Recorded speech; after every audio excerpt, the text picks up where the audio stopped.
As de Sèvres offert par le président de la République à Bernard Hinault. Fantastique Bernard Hinault. Il est arrivé seul en tête dans le championnat du monde cycliste à Sallanches, Bernard Hinault. Tour de France, enfin, dernière étape en forme de sacre pour Bernard Hinault qui remporte son 5e Tour de France, rejoignant Merckx et Anquetil dans la légende du Tour. La dernière étape est remportée au sprint par le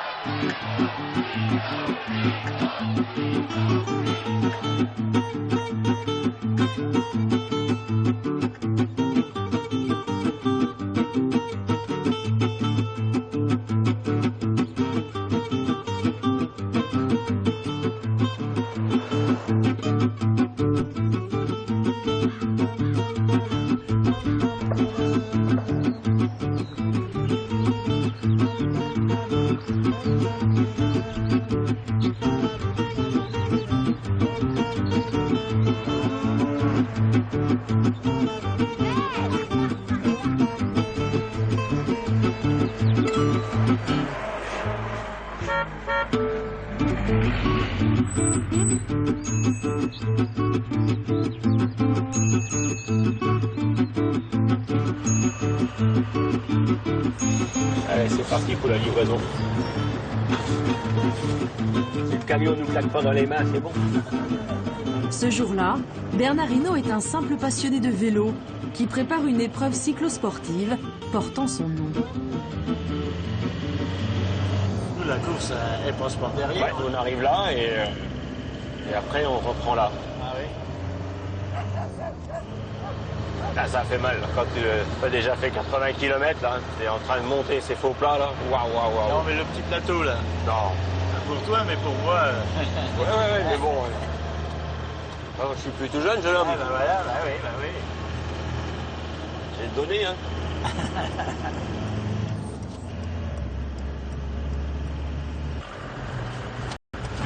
Ces petites routes à droite et à gauche, c'est là où je m'entraînais le plus avant, quoi. C'est sûr que le macadam, il n'est pas parfait. Mais les gens sont contents de dire, tiens, ben, j'ai roulé sur les mêmes parcours que Bernard Hinault quand il était jeune, quoi.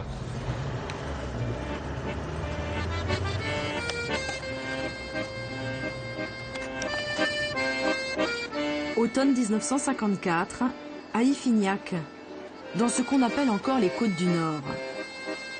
Bernard Hinault naît dans la maison de ses grands-parents, paysans.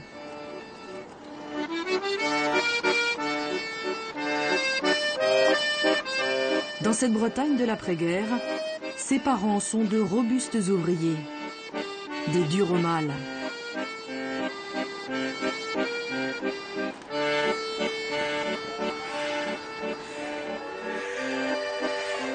Mon père a posé les rails, posé les traverses, il faisait la voie. Et sa génération a connu des moments difficiles, qu'il pleuve, qu'il neige, tout le monde allait au travail. Et quand je le voyais partir le matin et qu'il revenait le soir bien fatigué, bon, je pense que on a de l'admiration pour son père. J'ai jamais entendu se plaindre. Ma mère, elle faisait un grand jardin et le si peu qu'elle pouvait vendre permettait d'acheter des vêtements, d'acheter des choses comme ça. Tout le monde travaillait dur. Mon père, quand il partait travailler, il allait en vélo ou en mobilette, mais il en a fait beaucoup en vélo. Mon père n'a jamais n'a jamais passé son permis, ni ma mère d'ailleurs. Ma mère, elle avait son vélo, elle a jamais connu que le vélo, elle n'a jamais eu de mobilette. C'est peut-être elle qui m'a donné des gènes de coureur cycliste.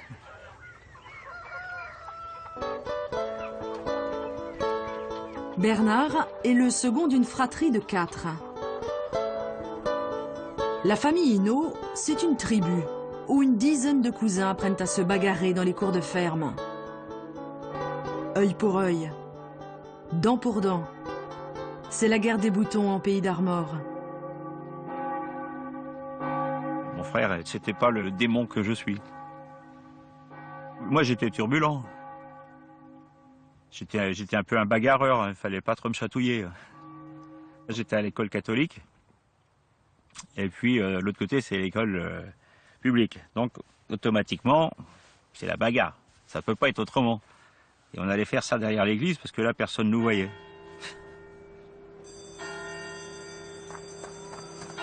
Puis, il y en avait toujours un ou deux qui étaient désignés pour se mettre un coup de baston, quoi. Et j'étais souvent celui qui était désigné. J'étais pas le plus mauvais. Donc c'était souvent un coup de castagne, bing bing. C'était pas de la rigolade. Et puis bon, ça faisait des hommes. Hein. Et quand tu rentrais à la maison, si tu en avais ramassé une, tu disais pas. Parce que ton père, il t'en remettait une autre. Il t'a joué, t'as perdu, boum, prends-en une. J'ai toujours été heureux, même quand j'ai pris des branlées, ben ça faisait partie de la vie. Hein.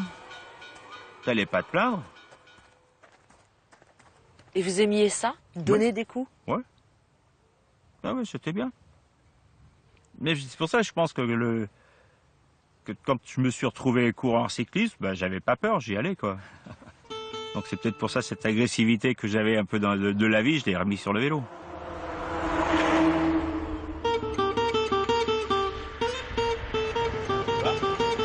Col du Mont-Bel-Air. 336 mètres. Et là, ça y est, je me repère, là. Oui, oui. Et voilà, et on attaque. Tiens, on va te mettre les godets, comme c'est fragile. Ouais. Là, tu en as 500, là. Normalement, il doit en passer ici autour de 800. Ouais. On pourrait mettre de ravito ici, on avait mis 10-12 mètres l'année dernière. Comme la boisson est là, puis il y a des mecs qui vont là, il y a des sanitaires là. Comme ça, ceux qui veulent s'arrêter, bah, ils se dégagent. Oui. Ah ouais. Et ceux qui veulent continuer, bah, oui, continuent. c'est vrai qu'il y en a qui passent franc. Hein. Bah, ouais. Ouais. Et après, on plonge vers Saint-Brieuc, qui est juste en face, là, pour ainsi dire. Hein. Ouais, un peu à droite, c'est ça. Donc après, c'est du toboggan. Hein. Mais faut pas croire que c'est tout lisse jusqu'en bas. Hein. Toutes ces routes-là, c'était celles où je suis venu. Hein. Mais il y a 30 ans, j'ai vu te faufiler dans un troupeau de vaches un jour. Tu montais ici à un troupeau de vaches. Ah bah oui. C'est pas possible, Bernard Hinault. Le vélo, il rentre dans ma vie quand j'ai 7-8 ans, quand mes parents ont payé à mon frère et à moi un petit vélo rouge. Et là, c'était déjà... c'était un peu la bagarre pour l'avoir. Et comme j'étais un peu plus violent que lui, j'avais plus souvent que lui le vélo. Et c'est comme ça que j'ai appris à faire du vélo. Et c'était la course déjà, avec tous mes cousins, toute la bande qui se retrouvait presque tous les jours, qui allaient à l'école ensemble. C'était la course. Quel que soit le temps, la neige, tout. Et j'ai jamais été malade. Donc automatiquement, l'esprit de compétition, tu l'as tout de suite, quoi. C'était être le premier. Au collège Sacré-Cœur de Saint-Brieuc, il apprend le métier d'ajusteur. Sauf qu'à l'usinage des métaux, il préfère largement les séances de sport. Mon prof principal en sport nous faisait faire du cross.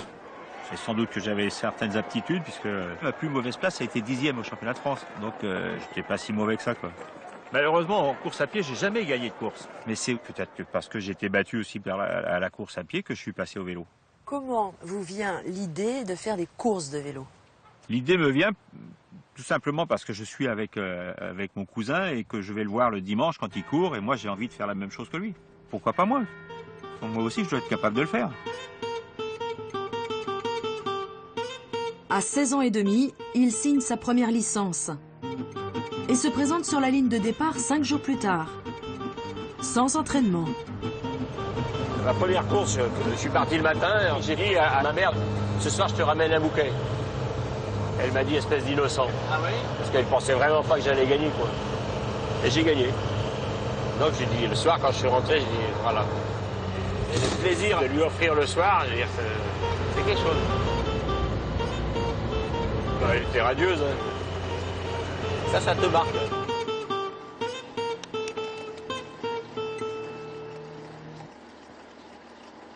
J'avais jamais eu l'occasion de rouler en peloton. Ça, je savais pas faire, moi. Et puis, à 2 tours de la fin, j'ai emmené un gars avec moi qui s'appelle Olivier. On passait devant chez lui, en plus. Et puis, j'ai fait comme un sprint, comme je l'avais jamais fait, finalement. Et je l'ai gagné, devant chez lui. Alors, j'ai dit à Bernard, écoute Bernard, c'est ta première course. Tu vas être bien sage. Tu vas rester dans le peloton. Tu ne vas rien faire. Et si tu termines la course dans le peloton de tête, ce sera très bien, ce sera parfait.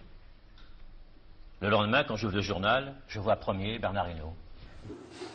Ils arrivent à 2 seulement. Et le coureur qui bat au sprint est un coureur qui avait déjà 2 ans d'expérience et qui avait gagné beaucoup de courses dans sa région. Et un gars du pays, de Plogonoil. Alors inutile de vous dire que je n'ai pas complimenté Bernard. Je lui ai passé un de ses savons, parce qu'on ne court pas comme ça. En 71, quand je rencontre Monsieur Leroux, c'est le professeur d'éducation physique qui est dans ce club du COB, quoi, qui me prend un peu sous sa coupe, qui m'apprend des choses, qui m'enseigne ce que c'est que le vélo. C'est un personnage extraordinaire.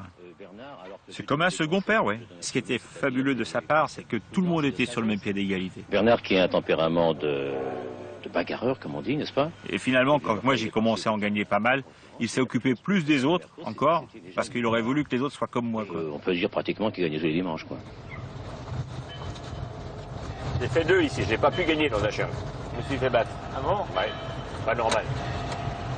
Il y a toute une technique pour courir. Et on apprend dans ces petites courses-là. C'est un peu l'école de la vie, hein.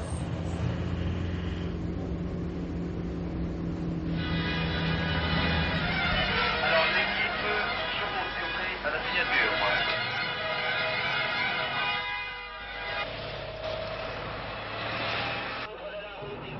Et puis au kilomètre 52, un Breton au moral d'acier, on le voit ici, n'hésita pas à fausser compagnie à tout son monde. Bernard Hinault, porteur du dossard numéro 10, était ce coureur téméraire. Bernard Hinault, 1m71, 60... Ils m'ont diminué en taille, dis donc. 2 cm, c'est important quand même. Bernard Hinault, un vainqueur à panache, qui allait revêtir le maillot. détenu autrefois par des coureurs comme Raphaël Gemignani et un peu plus près de nous, si j'ose dire, par Jean-Luc.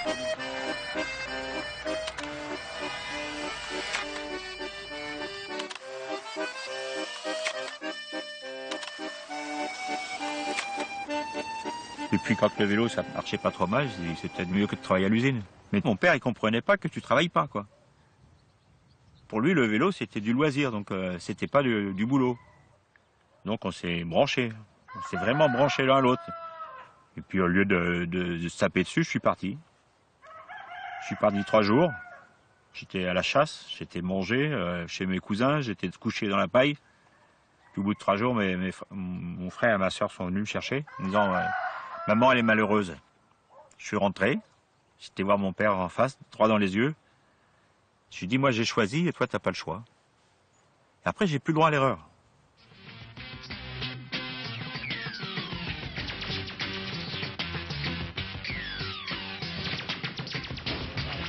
À 19 ans, il enchaîne les succès chez les amateurs.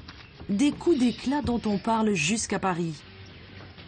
Jacques Anquetil, je vous ai présenté tout de suite avec Sacha en disant que vous étiez sans doute un des plus grands champions que la France ait connu au cours de ces 25 dernières années.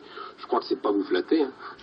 Jean Leliot, dites-moi Jean, vous êtes organisateur de courses cyclistes et vous avez eu la gentillesse de nous amener un peu par surprise un garçon qui s'appelle Bernard Hinault. Regardez-le bien en gros plan. Voilà, regardez-le bien. Car j'ai l'impression que dans quelques années, on va beaucoup parler de lui. Je n'ai pas vu d'espoir de sa valeur depuis 10 ans comme lui. Il grimpe magnifiquement et il sprint car il s'est placé 2 fois 4e et 5e dans les sprints d'un gros peloton. C'est un garçon merveilleux. Un garçon pressé. À 20 ans, il devient coureur professionnel, épouse Martine et empoche son premier salaire. À peine 2500 francs par mois. Martine Hinault, avoir un mari qui est coureur cycliste professionnel, cela est difficile. Timide. Au début, oui, bien sûr. Et pourtant, vous souhaitez que votre mari continue dans ce domaine? Certainement, oui. Madame Hinault, voir son fils comme un futur grand champion cycliste, quelle est la réaction d'une mère? Ben, ça choque quand même un peu. Et surtout quand on attend les courses passer marcher. Les Nice, là, automatiquement, ça faisait quelque chose. Maman, elle n'est plus là, donc c'est génial de pouvoir la revoir comme ça, quoi. Faut le voir un peu s'il y avait une échappée ou quelque chose.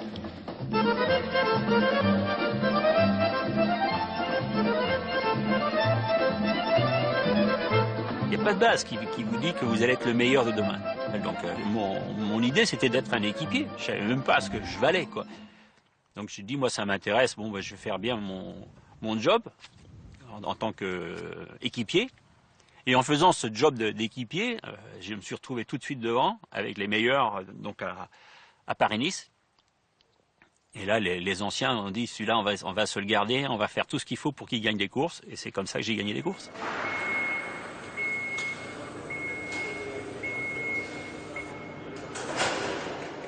C'est une belle petite collection, quoi. Ça se vend pas, ça. Faut les gagner.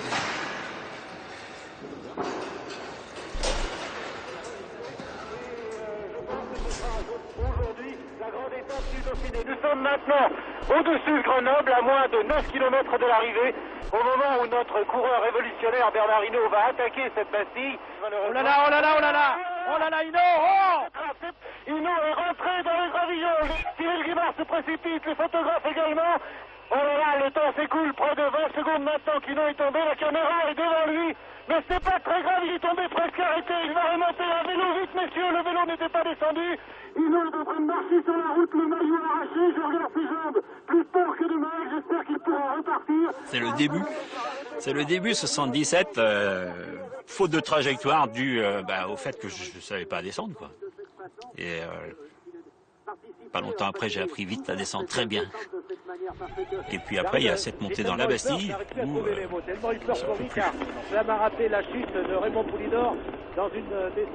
la douleur est intense. Tu arrives à 100 mètres du premier virage et là, rideau, quoi. Premier direct, premier exploit. Il gagne l'étape devant des millions de téléspectateurs médusés. Le lendemain, tous ceux que j'avais lâchés la veille se sont chargés de me faire un peu la guerre. Et il n'y a qu'un coureur, le champion qui était Eddy Merckx, qui m'a donné un coup de main. Qui s'est mis devant et qui, à chaque fois que je lâchais, parce qu'à un moment de temps, j'avais trop de difficultés, il m'appelait, il me dit « Allez, accroche-toi ». Alors quand Eddy Merckx vous dit « Accroche-toi », tu te mets dans la roue, tu t'accroches et t'exploses. Pour moi, c'était un honneur. Eddy Merckx, le grand champion, t'attend, toi, le petit qui arrive. Et Eddy voyait peut-être en moi son successeur, donc il avait plus envie de me donner un coup de main à moi plutôt qu'à Joop, à Agostino, Thévenet, Van Impe et puis les autres. Ce critérium du Dauphiné, il le décroche, porté par un directeur sportif qui devient son mentor.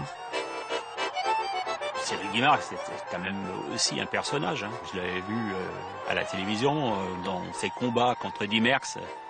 Au tout début, quand on a commencé, c'était la sagesse. C'était la sagesse de dire, bon, on avance, on fait un programme sur plusieurs années. C'était la confiance l'un l'autre. Moi, j'étais l'exécutant, si on veut, et Cyril, c'était la personne qui mettait tout en œuvre, tout autour, pour que ça marche, quoi. Mais une découverte, faite grâce à leur sponsor, va accélérer les plans du tandem Hinault-Guimard. À partir de 76, avec Cyril, quand tu vas faire des tests cardiaques par le biais de la soufflerie à la régie Renault, tu t'aperçois que tu as un cœur qui est très très gros, avec des grosses parois, quelque chose qui est très solide, qui est lent. 34 pulsations à la minute quand tu te réveilles. J'ai une aptitude aussi exceptionnelle qui est la vélo de max, donc la capacité des poumons de récupérer l'oxygène qu'il y a dans l'air. Et là, c'est phénoménal. Le commun des mortels, il est entre 35 et 50. Beaucoup d'athlètes, quand ils arrivent aux Jeux Olympiques, sont autour de 80, 86. Moi, l'hiver, j'étais à 86 et 93 l'été. Puis après, on s'est aperçu que j'avais des fémurs qui étaient trop longs.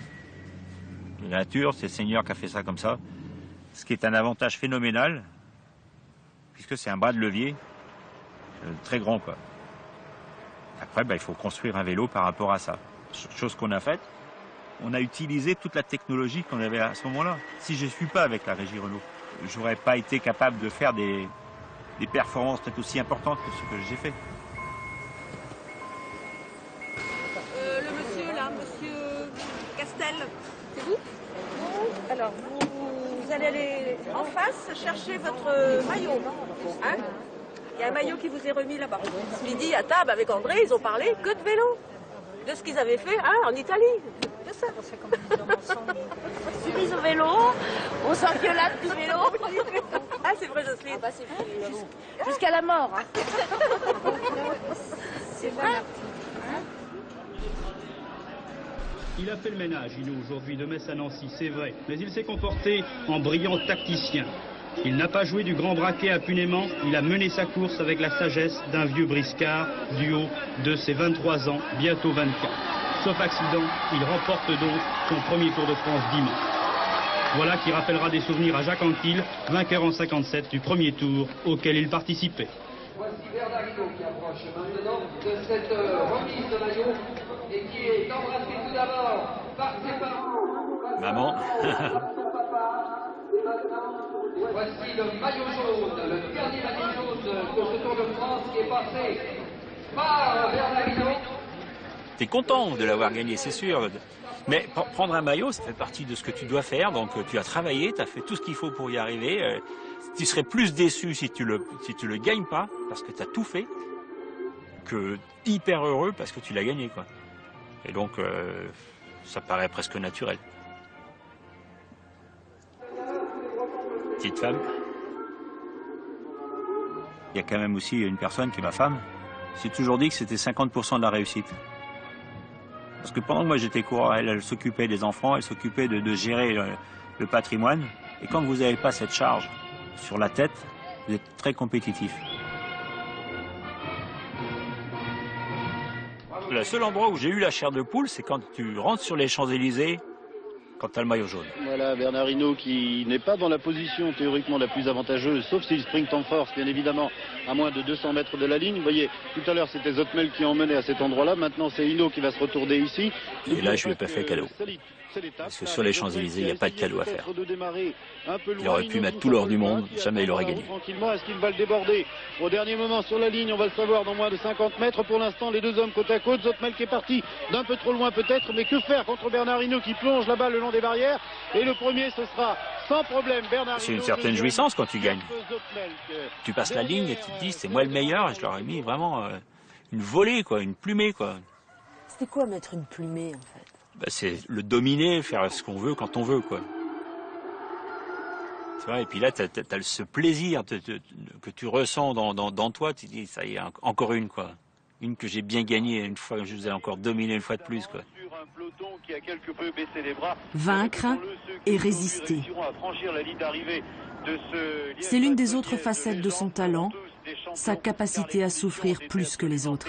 Redoutable, la neige, la pluie, le froid, des conditions terribles et il fallait vraiment avoir un cœur. En forçat de la route, il s'impose avec 9 minutes d'avance. Presque tous les autres ont déjà abandonné. Cyril me donnait des gants en laine qu'il essayait de réchauffer sur les bouches d'aération de la voiture. 10 secondes après, ils étaient aussi froids. Sur le moment, c'est sûr qu'on souffre. On souffre pendant 200 km. Bon, le soir, on se dit, oh, c'est pas grave, les doigts, on va les récupérer dans les 8-10 jours, 15 jours. Puis, on les récupère jamais. Le résultat, c'est que j'ai des doigts qui sont pas sensibles par rapport aux autres, quoi.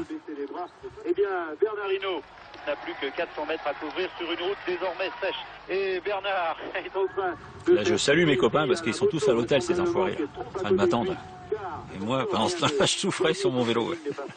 Et on le comprend, et il va terminer tranquillement en remportant ainsi sa plus grande victoire classique. Bravo Bernard! Parfois, il faut savoir souffrir pour pouvoir aller au-dessus des autres. C'est dire, bon, les autres, ils ont mal, mais moi aussi. Et si jamais je vais encore un peu plus loin, ils vont baisser les bras. Et il y a eu des moments où j'ai pas été peut-être le meilleur, mais les autres, je les ai tellement impressionnés que ils se sont dit, c'est pas la peine qu'on lutte avec lui aujourd'hui, il est au-dessus du lot.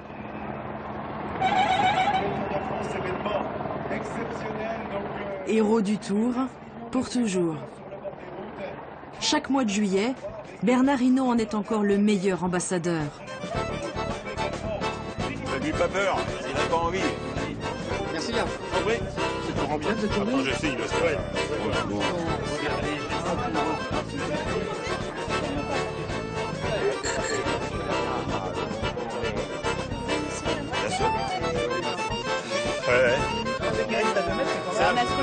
Il y a quand même de très très belles étals de montagne. Et c'est ce qui va donner un peu de piment au Tour de France. Super, génial, merci bien. Merci bien.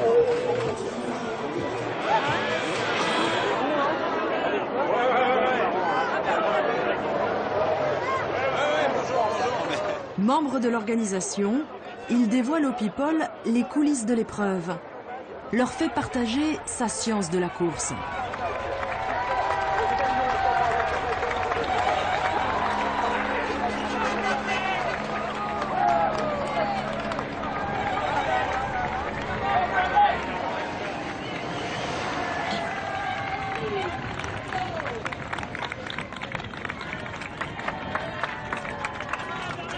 Ah, ça c'est magnifique. Le maire de la Barre-de-Mont. 15. Voilà pour les 3 points de tête, donc Jérémy Roy. Là, maintenant, c'est la bêtise, tu vois. Maintenant que tu as 6 minutes, mais il faut lever le pied.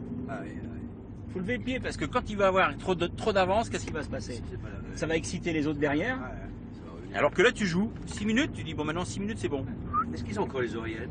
Oui. Ouais, toujours. Normalement, c'est la dernière année. Alors, par rapport aux oreillettes, toi, Bernard, je suis contre. Je suis contre. Autrement, tu peux penser que ce sont des machines à pédaler. Si c'est toujours les autres qui donnent les consignes derrière et qui ne voient pas la course. Et qui ne la voient pas. C'est à toi de regarder, de sentir, d'observer ton concurrent en disant tiens, il n'est pas très bien. Tiens, je donne un petit coup pour voir, juste pour l'exciter, quoi. J'ai lu l'histoire du cyclisme des anciens et Coppi avait une veine qui sortait dans un mollet. Et Bartali l'avait vu. Et Bartali avait mis un équipier dans la roue en permanence. Ah oui, il repérait la veine. Et quand la veine sortait, l'équipier criait « La veine !» Et BAM ! Il lui mettait une cartouche. Tu vois, c'est des petites choses. Et moi, j'ai observé Job Zoetemelk. Et quand Job, il était fatigué, sa jambe droite, elle s'écartait du cadre. C'était le moment où pas. Et là, maintenant, je lui mets l'estocade, la vraie. Et boum! Et le maillot jaune, c'est l'entête de Bernard, le numéro 1 mondial, accueilli par le public des Monts des Alouettes, Philippe Gilbert, vainqueur d'étape, deuxième Cadel Evans, à la troisième place, de retrouvons tous les autres quatrième,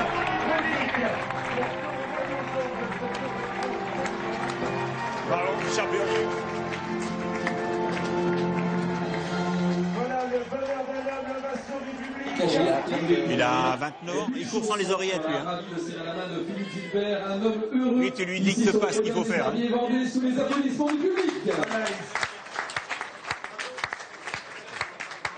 Un caractère. Un vrai champion. Non, mais c'est ce qui fait plaisir qu'il y en a encore des vrais, quoi. Ils sont pas formatés, standardisés. Non. C'est lui qui sent. Quel beau cadeau. Quelle galanterie. On a retrouvé Bernard Hinault. Il est rentré chez lui cet après-midi. Vous allez l'entendre dans un instant. Je vous indique tout d'abord... Le désamour avec le public, il l'a pourtant connu lui aussi. Cet été-là, porteur du maillot jaune, souffrant d'un genou, il quitte le Tour au beau milieu de la nuit. Après 2 jours de mutisme, oubliant un peu sa déception, surmontant son amertume, il a enfin accepté de s'expliquer sur les raisons de son abandon. J'ai pas voulu laisser l'image d'un coureur qu'on doit plaindre. Je les ai pas fui. Vous savez, quand on doit quitter le Tour de France, on n'a pas de la gaieté au cœur. Et je pense que c'était pour moi la meilleure solution. Déjà pendant ces 8-10 premiers jours, là, je savais pas ce que j'avais, donc ça me chagrinait un petit peu. Et c'est dans ces moments-là que je deviens très violent. Est-ce que vous aviez un peu honte d'avoir abandonné? Non, c'est pas de la honte. Tu ne peux pas aller plus loin. Donc déjà avoir fait 8 jours avec ce que je souffrais, c'est déjà fantastique. On n'a pas le droit de dire à quelqu'un qui fait un sport aussi dur que le cyclisme, t'es un feignant. Si t'es un feignant, t'es pas sur le vélo déjà pour commencer. Bernard, pendant ce temps, est parti. Bernard est parti. Enfin, il est sorti. Et Bernard Hinault est parti pour devenir champion du monde. 100 mètres. Blessé dans son orgueil, et plus belle est sa revanche. Qui vont réserver une ovation inoubliable, la voilà, à Bernard Hinault. Bernard Hinault, champion du monde, c'est fait. Voilà, et il est heureux. C'est une promesse que j'avais faite à Richard Marié, qui était l'entraîneur national. Je lui avais dit que, puisque le championnat du monde sera en France en 80, donc on serait champion du monde. Et comme c'était son dernier championnat du monde en tant qu'entraîneur national, c'était le plus beau cadeau que je pouvais lui faire. Bernard Hinault, l'image fixée pour la postérité, champion du monde.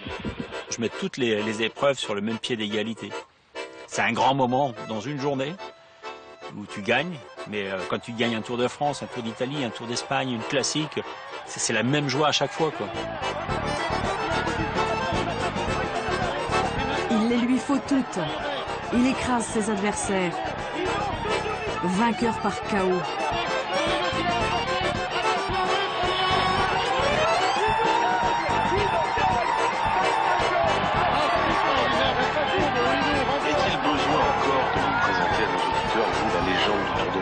Avec ses 5 victoires, dont la dernière il y a 25 ans tout juste, reste la dernière victoire française à ce jour.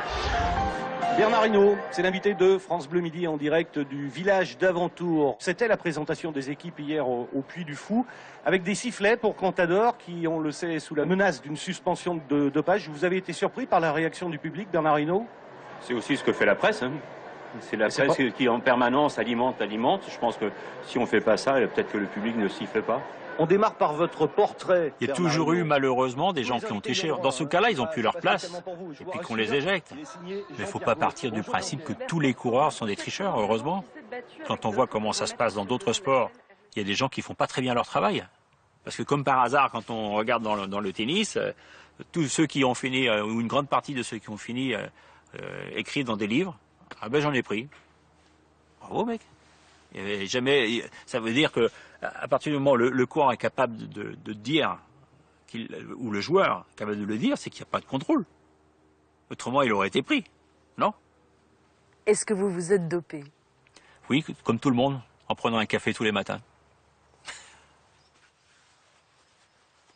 Ah oui, parce que une période, la caféine était interdite, alors qu'aujourd'hui, ça ne l'est plus. Est-ce que vous auriez pu être tenté de le faire? Je vois pas pourquoi tu pourrais être tenté dans la mesure où tu as des capacités qui te permettent de le faire sans rien. Ça m'aurait apporté quoi? Rien de plus, sauf que j'aurais peut-être pas la santé que j'ai aujourd'hui. Donc j'ai pas fait. Personne ne demande aux athlètes de rouler à 50 à l'heure. C'est pas la vitesse qui fait la course. C'est le combat entre les coureurs pour arriver à gagner, quoi. Et d'abord les personnalités qui apportent leur soutien à cette belle épreuve et 2 jours plus tard, sur le Tour de France, il pédale au milieu des personnalités pour la bonne cause. Bernard arrive, il prend son temps. S'il vous plaît, les touristes, là. En levée de rideau, avant le passage des pros. Arrête, t'as les Varis qui sortent.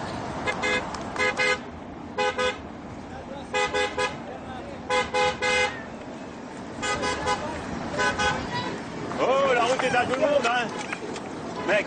À 57 ans, il roule avec l'appétit d'un flingueur. On est charré, on roule à côté.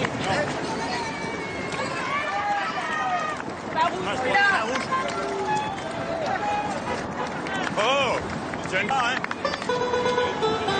Ah, mais oh! Rappelle-moi ton palmarès, mon!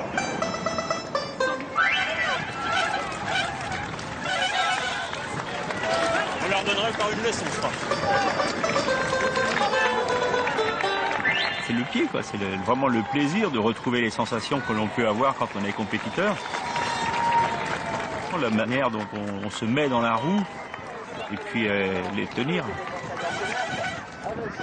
C'est de dire, je suis capable encore, avec un certain nombre d'années, de pouvoir les suivre, de leur montrer que même les vieux, ils sont toujours présents. Oh, je te gêne pas. Tu sais qui je suis? T'apprendras. Salut Bernard! Salut! C'est le genou de Bernard Hinault qui fait encore ce soir la une de l'actualité sportive. Au lendemain de son opération du genou, le coureur a tenu une conférence de presse et il a affirmé tout net qu'il n'avait pas fini de gagner. Je pense qu'à partir du moment où il y a beaucoup de gens qui ont dit Hinault c'est fini, j'essaierai de leur démontrer que c'est pas vrai, que j'ai encore quelques réserves dans mon corps. Convalescent, le voilà sans équipe. Bernard Hinault s'est brouillé avec Cyril Guimard et vient de quitter la régie Renault. Seul, à terre, il se relève. Grâce à un homme qui fait une entrée fracassante dans le cyclisme. Maintenant, j'aimerais vraiment qu'on soit la meilleure équipe du monde.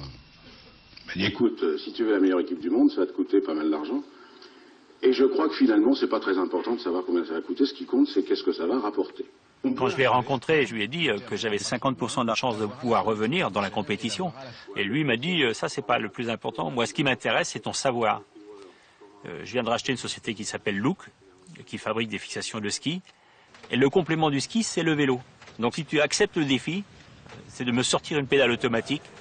Et je dis, ok, ça m'intéresse. C'est le seul qui m'a fait confiance. Et le défi était fabuleux, parce que c'était le mélange du sport et de la technique. Avec Bernard Tapie, Je pense que vous avez devant les yeux, vous avez la meilleure équipe cycliste professionnelle du monde aujourd'hui. c'est le sport business qui fait irruption dans le vélo. Et en plus, il m'a pas mis de pression en disant il faut que tu gagnes à tout prix. Il nous a laissé la liberté et je pense que par ce biais-là, on a eu envie de lui donner des résultats. Et j'avais qu'une seule idée, c'était de montrer à tout le monde que même sans Cyril Guimard, j'étais capable de faire des choses. De revenir le numéro 1. À 100 mètres, Laurent Fignon qui revient très fort, Laurent Fignon, alors que Bernard Hinault accuse le coup. Mais le retour triomphal du champion breton sera plus long que prévu. Pendant son absence, un prodige a éclos. Après Anctil Polydor, un nouveau duel passionne les amoureux du vélo. Jean-Paul entre Laurent Fignon et Bernard Hinault, tandis que Bernard Hinault maintient quant à lui l'écart sur Herrera, c'est-à-dire que les trois hommes sont à fond. C'est vrai que je suis tombé sur un Laurent Fignon qui était dominateur. Et nous l'avons là, de son directeur sportif, marqué un temps d'arrêt, et Laurent Fignon. Fignon facile. Où est le passe? Facile. Oh, facile, allez savoir. Il a l'air facile oui, en tout cas, difficile pour Bernard Hinault. Très difficile même. Là, il était vraiment impressionnant. Mais c'est pas cruel, c'est la loi du sport. Et j'ai jamais baissé les bras jusqu'au dernier moment. Tant que j'avais un souffle de vie, j'ai essayé de le dépouiller de ce maillot jaune. Duel au sommet et choc des styles. Le jeune champion va jusqu'à narguer son aîné. Il paraît que hier, quand vous avez vu Hinault démarrer, tout le monde a écrit « ça m'a fait rigoler ». C'est vrai? Oui, c'est vrai, j'ai rigolé parce que je ne comprenais pas du tout cette attitude. Lorsque moi, si j'étais lâché dans les incols et que j'arrive à revenir sur le plat, je n'attaque pas. J'essaie de m'en faire une santé. Pour essayer de suivre le plus longtemps possible après dans le col. Là, Bernard a attaqué, vous croyez qu'il... C'est erreur de jeunesse. C'est-à-dire que c'est une bêtise de jeune, quoi. Parce que tu sais pas, il ne le savait pas, pourquoi j'avais fait ça. Vous lui en vouliez? Non, non, pas du tout. Non, non, non. S'il avait vraiment été arrogant, en disant « ouais, toi, le cutéreux, casse-toi », je pense que je me serais pas gêné pour lui dire en face.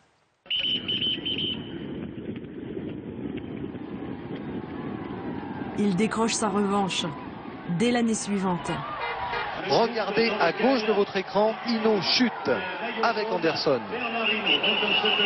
À cause d'une plaque d'égout ou d'un enfant, selon les témoignages. Anderson se relève, Hinault est toujours à terre. On le retrouve debout pourtant, et l'on va découvrir son visage en sang.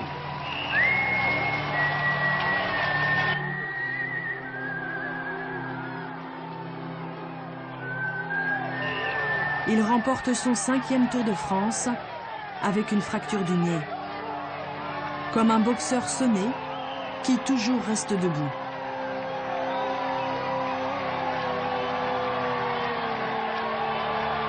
Bernard Hinault souffre d'une double fracture des os.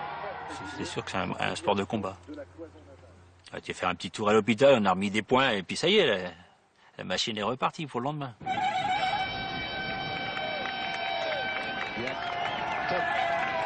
Un an plus tard, au sommet de sa popularité et de son talent. De toute façon, ça ne fait plus aucun doute. Maintenant, Bernard Hinault va reprendre la 2e place au classement général. C'était un grand moment.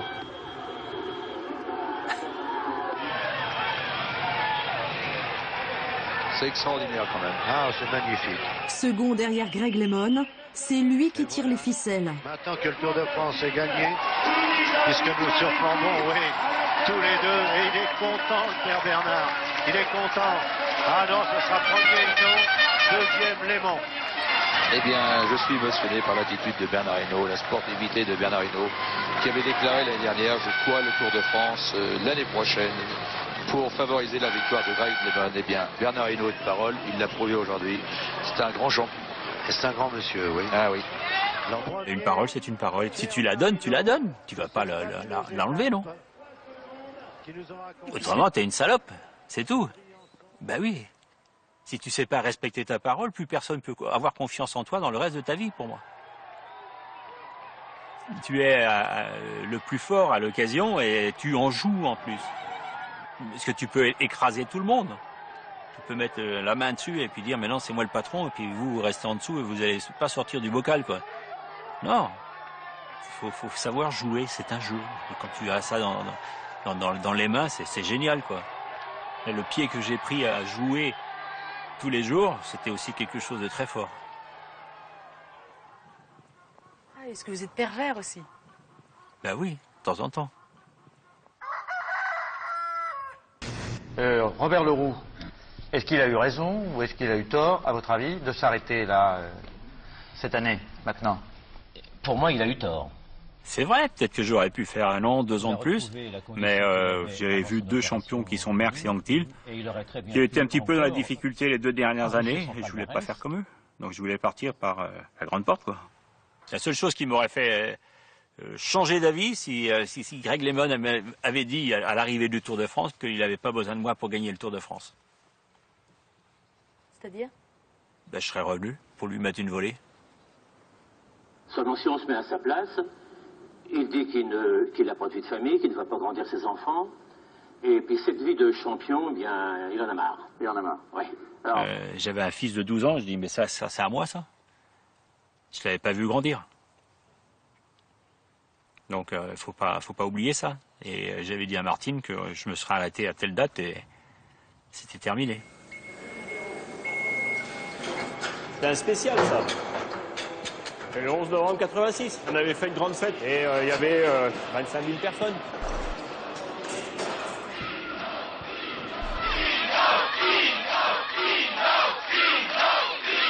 Au sens propre comme au sens figuré, Hinault pouvait enfin raccrocher le vélo. La vie est belle maintenant, on va en profiter un peu.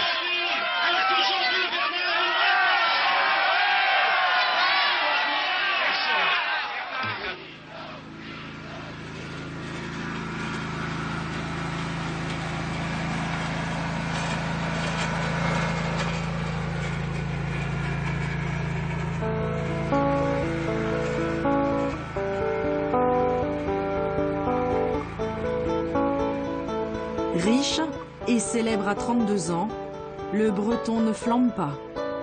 Il place son argent et surtout, il se remet au travail.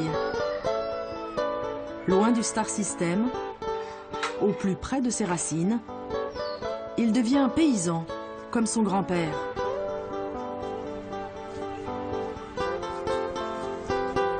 Tu sèmes, ou tu gagnes ou tu perds. Et ça veut dire aussi que, qu'il faut que tu apprennes avec les autres comment ils ont fait pour réussir. Et c'est en observant qu'on arrive à gagner. Pourquoi gagner? Là, il n'y a plus de compétition. C'est une autre compétition, c'est la compétition de la vie. Si tu sais pas travailler ou si tu sais pas te battre pour être dans les meilleurs, tu passes à la trappe. Hein.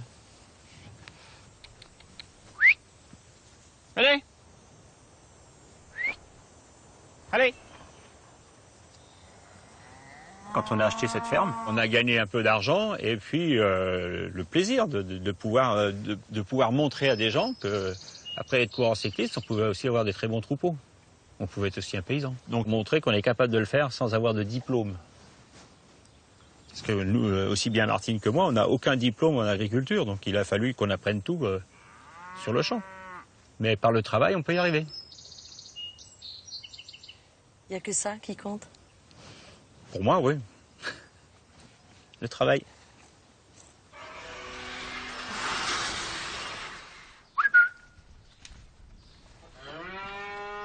Quand on siffle, elles n'ont pas peur. C'est pour montrer qu'on est là, quoi.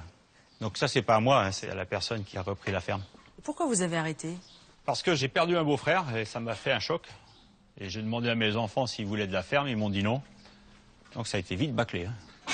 J'avais envie de vivre et en 4 mois, tout était fini. Le beau-frère, il est mort en 6 mois. Donc ça m'a fait un choc, quoi. Je dis peut-être c'est mon tour demain. Je travaille comme un fou, et pourquoi? Lui m'avait dit à Noël, je vais arrêter mon entreprise parce que j'en ai plein le cul, j'ai envie d'arrêter, quoi. J'ai envie de vivre.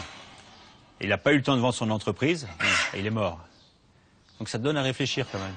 Donc j'ai dit stop.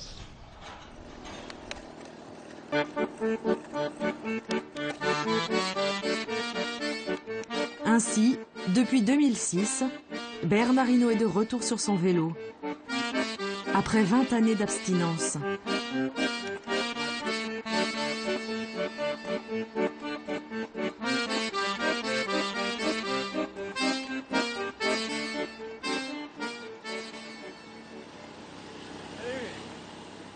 Pendant 20 ans, j'ai pas touché au vélo. Jusqu'au moment où on a arrêté la ferme. Là, j'ai dit, bon, il faut peut-être qu'on s'entretienne un petit peu. Ce serait pas mal si on faisait un peu de sport. Et le sport que je pratique le mieux encore, c'est le vélo. Donc je me suis remis à faire du vélo.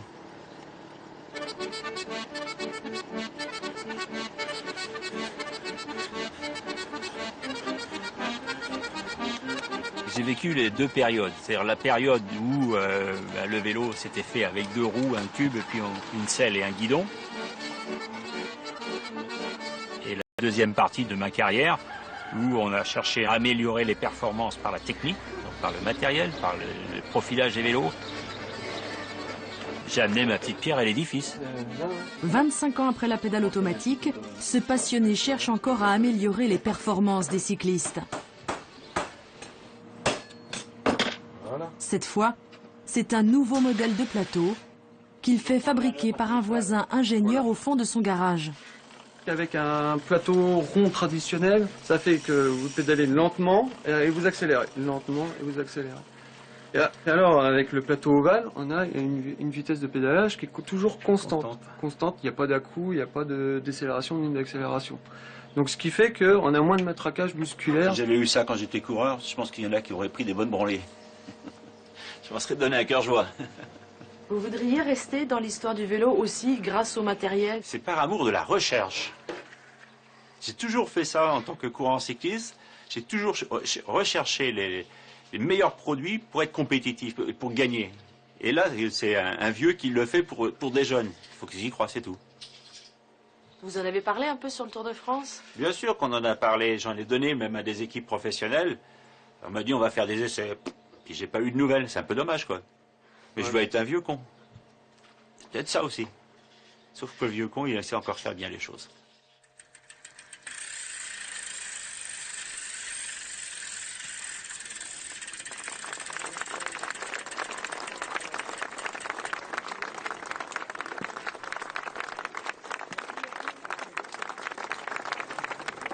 Nous avons vécu un très beau tour cette année, mais il manquait quelqu'un. C'était Laurent. Je pense que ce tour t'aurait fait énormément plaisir par tout ce qui s'est passé. Et tu vas nous manquer encore très très longtemps. Laurent avait écrit dans un journal que je ne l'appelais pas parce qu'il était malade. Et bon, moi, tout de suite, j'ai pris le téléphone, je l'ai appelé. Je lui ai dit, mais tu crois que c'est facile d'appeler quelqu'un et de dire tu vas bien? Alors que tu sais très bien qu'il va mal. Mais tu es impuissant contre ça. On s'est battu l'un contre l'autre et je pense que c'est ce respect-là aussi qu'il y avait. Et puis, on a travaillé presque ensemble, hein, sur le tour, lui, à la télévision, faire des choses ensemble aussi. Hein. Je pense que tout ça crée des liens assez forts. Ça vous fait peur? Non. La mort? Non, pas du tout. Et pourtant, là, c'est dur d'en parler. Bah oui. Donc, il vaut mieux y passer carrément à côté. Il y a 25 ans déjà, Bernard Hinault et Greg LeMond franchissaient ensemble la ligne d'arrivée à l'Alpe d'Huez. C'était un moment historique du Tour de France. Et oui, le vainqueur de l'Alpe d'Huez sur le podium, le meilleur jeune français, il s'appelle Pierre Rolland. C'est pas pour déplaire à ce prestigieux champion et éternel jeune homme qui a fait cette carrière exceptionnelle que je vous propose d'applaudir, Monsieur Bernard Hinault. Ça fait quand même longtemps que j'attendais ça. C'est pas tout à fait logique que depuis 25 ans, il n'y a pas eu un Français qui l'ait fait.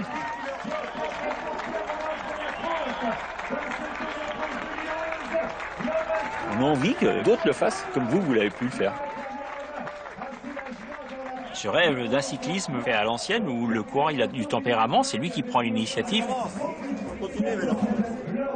Et avoir des coureurs d'instinct, des coureurs qu'on n'a pas besoin de diriger en permanence dans la course, non, des vrais guerriers qui osent attaquer quand il le faut, quoi. Et qui courent avec leur tête.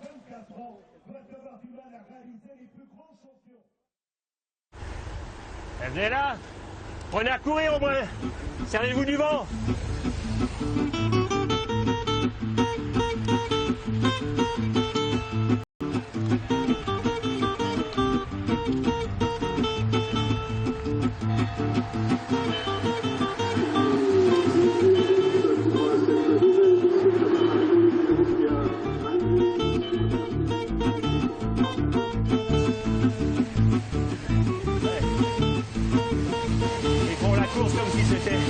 Le championnat du monde.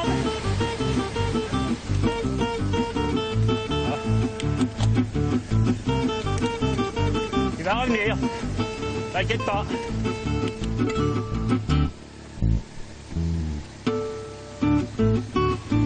Au train. Accélère pas, tu passes gentiment. Ouais, je suis pas passé. Ouais, non, mais faut garder le train. Dans les bosses, il faut toujours aller gentiment. Et après, sur le plat, tu peux réaccélérer.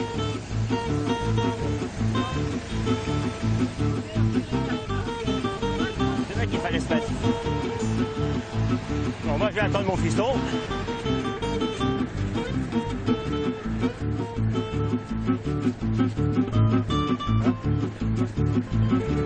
C'est dans la route, à l'abri.